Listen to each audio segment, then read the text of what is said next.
2 Olympic medals ఇండియాలో ఏ షట్లర్కు సాధ్యం కాలేదు. BWF వరల్డ్ ఛాంపియన్షిప్లో గోల్డ్ మెడల్ ఏ భారత మహిళా క్రీడాకారిణి గెలవలేదు. And now Japan open super 750 కిరీటం. She is the first Indian to achieve this. Yes, she is none other than our Telugu తేజం badminton queen PV Sindhu.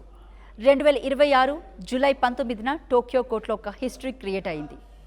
Japan star player 3 సార్లు వరల్డ్ ఛాంపియన్ అఖానే యమగుచిని ఆమె హోమ్ గ్రౌండ్లోనే స్ట్రైట్ గేమ్స్తో పివి సింధు చిత్తు చేసి తన కెరియర్లోనే వన్ ఆఫ్ ద బిగ్గెస్ట్ టైటిల్ను ముద్దాడింది.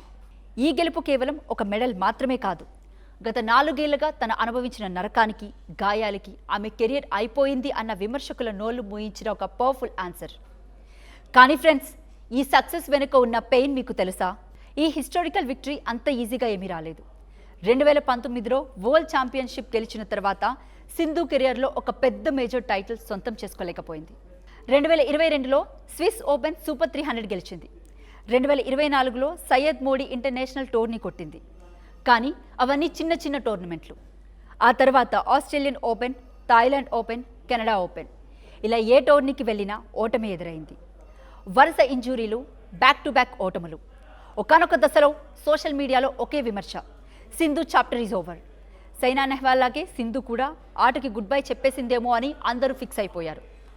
అన్నీ సాధించేసింది కదా, ఇక ఆమెలో అక్కసి లేదు అనుకున్నారు. Now let's talk about the match. Japan open final.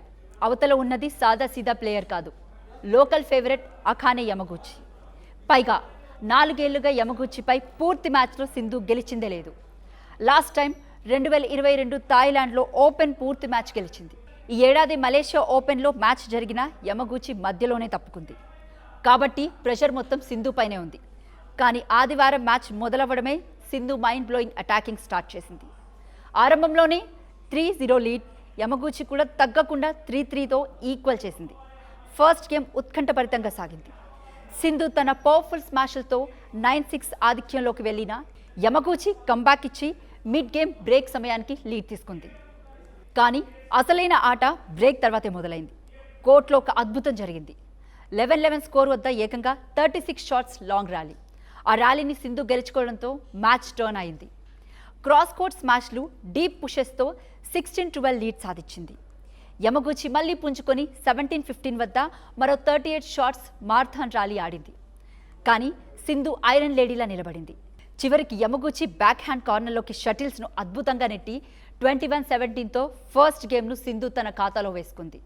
First game గెలిచిన ఊపు సింధు సెకండ్ గేమ్లోనూ కంటిన్యూ చేసింది. ఫ్రంట్ కోర్ట్ నుండి మ్యాచ్ పూర్తిగా తన కంట్రోల్లోకి తెచ్చుకుంది. 21-17, 21-17 వరుస గేమ్స్తో సింధు జపాన్ ఓపెన్ హిస్టరీని రీరైట్ చేసింది. ఈ గెలుపు వెనుక సింధు హార్డ్ వర్క్ ఎంతుందో, ఆమె వెనుక నిలిచిన ఒక అన్సంగ్ హీరో మద్దతు కూడా అంతే ఉంది.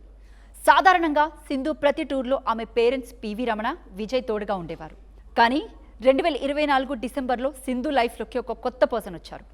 ఆయనే ఆమె భర్త దత్తసాయి. దత్తసాయి ఒక డేటా సైంటిస్ట్ మాత్రమే కాదు, ఒక స్పోర్ట్స్ లవర్ కూడా. గతంలో ఢిల్లీ క్యాపిటల్స్ టీంకు పనిచేసిన ఎక్స్పీరియన్స్ ఆయనకుంది. సింధు స్వయంగా ఒక ఇంటర్వ్యూలో చెప్పింది, గత ఆస్ట్రేలియన్ ఓపెన్ ఆడుతున్నప్పుడు నేను చాలా మెంటల్గా స్ట్రగుల్ అయ్యాను. ఆ టైంలో దత్తసాయి నా పక్కనే నిలబడి నా కోచ్గా మారారు. ఇప్పుడు ప్రతి టోర్నమెంట్కు దత్తసాయి సింధుతో పాటే వెళ్తున్నారు. ఒక డేటా సైంటిస్ట్గా మ్యాచ్ అనాలిటిక్స్ చూస్తూ, ప్రత్యర్థుల వీక్నెస్లు స్టడీ చేస్తూ సింధు ఆటకు ఎంతో హెల్ప్ చేస్తున్నారు. అన్ని రకాల తోడుగా నిలిచిన భర్త ప్రేమ సింధును ఈ రోజు మళ్ళీ ఛాంపియన్గా నిలబెట్టింది. కొంతమంది లక్ కొద్దీ ఫైనల్స్కి వచ్చిందని అనుకోవచ్చు. ఎందుకంటే క్వార్టర్స్లో ఒకుహరా, సెమీస్లో చెన్ యూపీల రిటైర్మెంట్ వల్ల సింధుకి రూట్ క్లియర్ అయింది. కానీ లక్ కూడా కష్టపడే వాళ్ళనే వరుస్తుంది. ఫైనల్లో యమగుచిపై సింధు చూపించిన ఆట తీరే అందుకు నిదర్శనం. ఈ విక్టరీ ప్రతి ఒక్కరికి ఒక గ్రేట్ లెసన్. లైఫ్లో ఎన్ని ఫెయిల్యూర్స్ వచ్చినా, ప్రపంచం మొత్తం మనల్ని వేలెత్తి చూపించినా, మన టాలెంట్ మీద మనకు నమ్మకం ఉంటే, సరైన సపోర్ట్ తోడుంటే ఫీనిక్స్ పక్షిలా మళ్ళీ తిరిగి రావచ్చు అని సింధు ప్రూవ్ చేసింది. ప్రౌడ్ ఆఫ్ యూ సింధు, నువ్వు ఈ దేశానికి ఎప్పటికీ రియల్ గోల్డ్వే. ఫ్రెండ్స్, మరి సింధు సాధించిన ఈ హిస్టారికల్ విక్టరీపై మీ అభిప్రాయాన్ని కామెంట్ చేయండి. ఈ వీడియో నచ్చితే లైక్ చేయండి, షేర్ చేయండి, మా ఛానల్ని సబ్స్క్రైబ్ చేయడం మర్చిపోకండి.